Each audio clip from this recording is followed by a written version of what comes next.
இன்னைக்கு ஒரு சிம்பிளான நான்வெஜ் விருந்து. அதுவும் எம்மியா இருக்கும். இதுக்கு 1/2 கிலோ சிக்கன், 1/4 கிலோ மட்டன், ஒரே ஒரு சுவரொட்டி மண்ணீரல் சொல்லுவோம் இல்லையா? அது வாங்கியிருக்கேன். மண்ணீரல் பசங்களுக்காக ஃப்ரை பண்ணி குடுத்துடலான்ட்டு. 1/4 கிலோ போல எடுத்து சிக்கன் பிரியாணி, 1/4 கிலோ இந்த மாரி சிக்கன் 65க்கா ரெடி பண்ணிடுவேன். மட்டன் வேக வச்சுட்டேன்.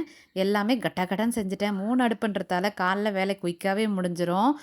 இதுக்கு சிக்கன் பிரியாணிக்கு 2 டம்ளர் போல பாஸ்மதி ரைஸ் எடுத்து ஊற வச்சிருந்தேன். இது எல்லாத்தையும் மிக்ஸ் பண்ணி எடுத்து ஒரு பக்கம் குக்கர்ல ஆயிட்டு இருந்தாலும் ரசமும் கூட்டிட்டேன். மண் கடாய் இருக்கு இல்லையா? அதில வந்து தான் ஃப்ரை பண்ண போறேன். மட்டன் ஃப்ரை பண்ணிட்டு, இந்த பக்கம் சிக்கன் 65யும் பொரிச்சு எடுத்துட்டேன். ரசம், ஒயிட் ரைஸ், மண்ணீரல் அதே பாத்திரத்தில மாத்திட்டு திரும்பவும் பொரிச்சு எடுத்துட்டேன். எல்லாமே பக்காவா எம்மியா வந்துரும். காலையில வேலைகளும் குயிக்கா முடிஞ்சிடும். சுட சுட மதியம் சாப்பிடும்பொழுது அட்டகாசமா இருக்கும். இந்த மாரி நீங்களும் ட்ரை பண்ணியிருந்தீங்கன்னா, கீழ கமெண்ட்ல சொல்லிட்டு போங்க. என்னதான் வெளிய சாப்பிட்டாலும், வீட்ல செஞ்சு சாப்பிடுறது எங்களுக்கு ரொம்ப பிடிக்கும். உங்களுக்கு? பாய்.